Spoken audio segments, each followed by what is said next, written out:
Today what we are showing is the first of many steps along an evolutionary road. John already made the comment. When you stand and look at this vehicle, you say, oh, it's a Jeep. Get one of those in a showroom. Well, then we accomplished our point. We're trying to show you a foundation of seamless integration. We started with the Jeep, and with the American Expedition vehicle, they said, hey, let's pull out the V6 and drop a Hemi in. So we threw a Hemi engine into this Jeep with all the associated electronics that continue to speak to the bus. A person that's going to be driving a Jeep with a Hemi and these kind of wheels on it and this type of suspension typically has 3 different sets of tires. Typically has 2 or 3 rear ends on the vehicle. Well, what goes on with this is a monogamous relationship we have with a new connector that's called an AEV control module that interfaces with the OBD2 that sets the recalibration based upon the setup of this vehicle. So when you're going to go off-roading and lower your tire pressure, you don't get a tire pressure monitoring light coming on saying low tire pressure. It goes to the new level you set it to, and if it does pop off the beam when you're doing the crazy stuff, you'll then get the warning accordingly. Also, when you take a look at this thing, we brought together a whole group of players that are involved in this, and I wonder, is Dave Yagey out in the crowd here? Because Dave is from American Expedition Vehicle. He's the program manager that actually transformed these vehicles. Also, we worked hand in hand with a whole variety of companies that are all listed on this poster, and one of the key guys that started off raising his hands first was Joe Gross from Picker that says, hey, I can help upgrade anything on that sound area. But then how are we going to go and do this when I'm bringing together all these different companies? As you look on the list, we have Kicker, we have Alpine, we have a company AllData, we have competing companies that are some dog-eat-dog competitors, PAC and Metra, coming in and bringing devices to get things going. We have on-wired headphones. We have elements where Sprint has come in and brought us the Palm Pre, as well as they brought us a MiFi that we linked into this vehicle, so this vehicle is a hotspot. But all of this installation is capable because we got a third-party independent source, InstallerNet. InstallerNet, and related, according to their restructuring, they have key guys across America that have regions to work with these installers in America today. And if the InstallerNet guys are here, why don't you raise your hands out there? If you look at their badges, we got California, we got Ohio, we have Florida, we have Tennessee out there with Chris Beulah. And they're representing all these different areas that they came together to work on this vehicle for the evolution of what this connectivity process is about. Now, is there still some nuances and some challenges as we look at today's connectivity? Absolutely. That's why on the show floor, we've been continuing to do live demonstrations on putting things in, pulling things out, showing what all the people have volunteered and donated to this vehicle to do to show how we can interact and work through those things. But none of this today would have been possible without the visionary insight of the SEMA's president and CEO, Chris Kirstein, and CEA's CEO, Gary Shapiro. Those men met on Coronado Island, and we're having a discussion at one of the CEA offsites, got together in a room and came out and said, duh, this is a smart idea. Let's work together so that we can intelligently approach the OEMs, embrace working with the government, embrace our people of all the different associations, and let's open this door. So when we look at the evolution of, like an example, I see Steve Witt out there, one of the key guys that many years at Alpine is now migrating and taking the 12-volt committee to the whole second generation and leading this 12-volt activity. And what's the theme of the next years of 12-volt?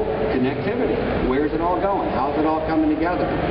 Also, what we have here today, we have Jen hiding out there, Burmeister out there from CEA, one of the PR people. We're grateful to have her today. So come on up, we're going to put you on the spot and get you in the shadow here. And I'm also calling up Chris Cook, because when this thing began with CEA and SEMA, we had to pick someone that was a SEMA guy and someone that was kind of a CEA guy. Well, Chris was the co-chair from CEA, and then I've always been kind of a bad boy for John Warniak, so I got to be the other co-chair. So if you two would like to come up for a moment and then have a chance, Jen, just to say hi to the crowd. We're putting her on the spot. She has nothing prepared, but we love her. And then Chris Cook always has something prepared, and who knows what it is, but it's always a surprise. So Jen? I'll be the bad boy for Chris Cook for once. I'm Jen Beamasturfer with the Consumer Electronics Association, and just briefly, on behalf of Gary Shapiro, the President and CEO of CEA, who was at the start of this project, CEA staff and our many members were so proud to be a part of this collaboration with SEMA and with MIRA and with our other members of the AECC. We're really excited about this project. The car looks beautiful, Mike. We really appreciate all of your hard work, and we hope that everybody will stay tuned. Of course, this is just phase 1 of this project, and as Mike mentioned in his presentation earlier, CES is phase 2, and it's really an evolution, so we're really excited to be a part of this project. And if anybody has any questions for Mike or Chris or me as representative of CEA, I hope that you will get in touch. Thanks, Jen and Mike. As chair of the AECC, I've had the opportunity to work with a lot of folks over the years in the automotive industry, in the aftermarket industry, suppliers, wireless providers, pretty much anybody that does anything in a car. And I've had quite a few people, some sitting in the audience, that said, there's no way we can ever do this. The two will never work together. I show you this. We're not setting a standard. We're not trying to push an agenda. We're an open, collaborative group that listens to everybody's opinion, everybody's viewpoint, and allows all of that to turn into something that we can show that all the industries are working together for the good.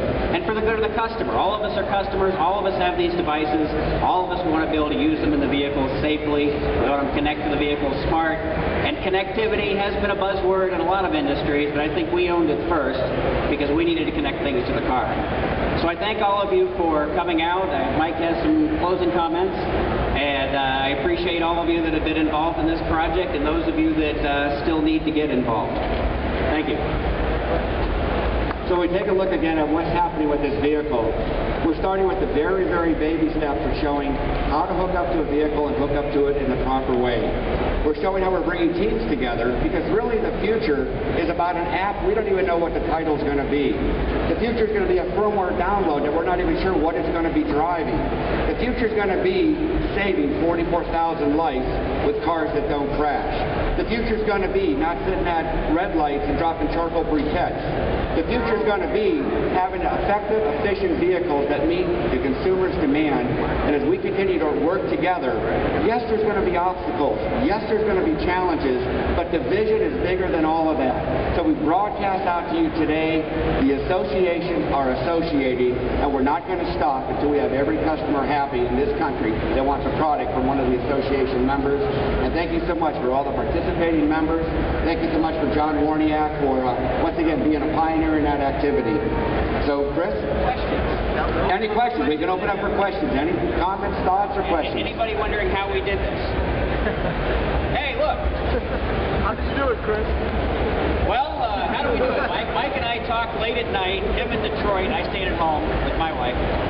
And we did our best to spend our off hours trying to put this together. And when we couldn't figure it out, we called Chris Buell over at InstallerNet, and he said, hey, we can put this stuff in. And we're like, really? I didn't know there was anybody who could put this stuff in. So that really kind of saved us and got us into the vehicle and allowed all this stuff to be integrated. Well, I think the first thing is we actually put a call out for product. And we actually used, being administered by the Consumer Electronics Association, we used the reflector, sent out to all the members, and when people call in, they become a new member. So they become part of that reflector. As product came in, we started rationalizing what was right for a Jeep that would be off the road.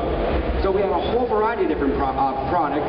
We have parking assist and other intelligent devices that can go on this, but you wouldn't put that on a Jeep. Why do you need parking assist? You run over the car in front of you and pull it in the spot with this Jeep. But what we did on that, we started receiving the product, loading up my ping pong table at home, and then actually going back out and working with the local build site, InstallerNet, on their own dollar, flew in, a couple guys. They lived with me for 3 days as we finally put this vehicle together a couple weeks ago. We kept the logoing very low key just to show people are participating, because it really is not trying to put any one company forefront, it's trying to put connectivity in the forefront, and how do we accomplish that task, and how do we accomplish the future of new connectivity.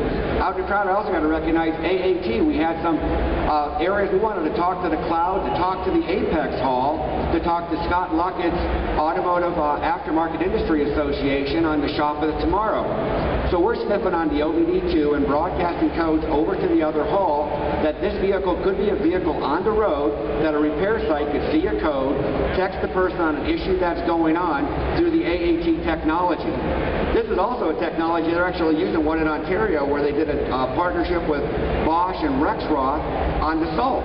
So they know what roads are salted, where they were located, and the savings they have on salt in Ontario alone is paid for retrofitting all the vehicles out there.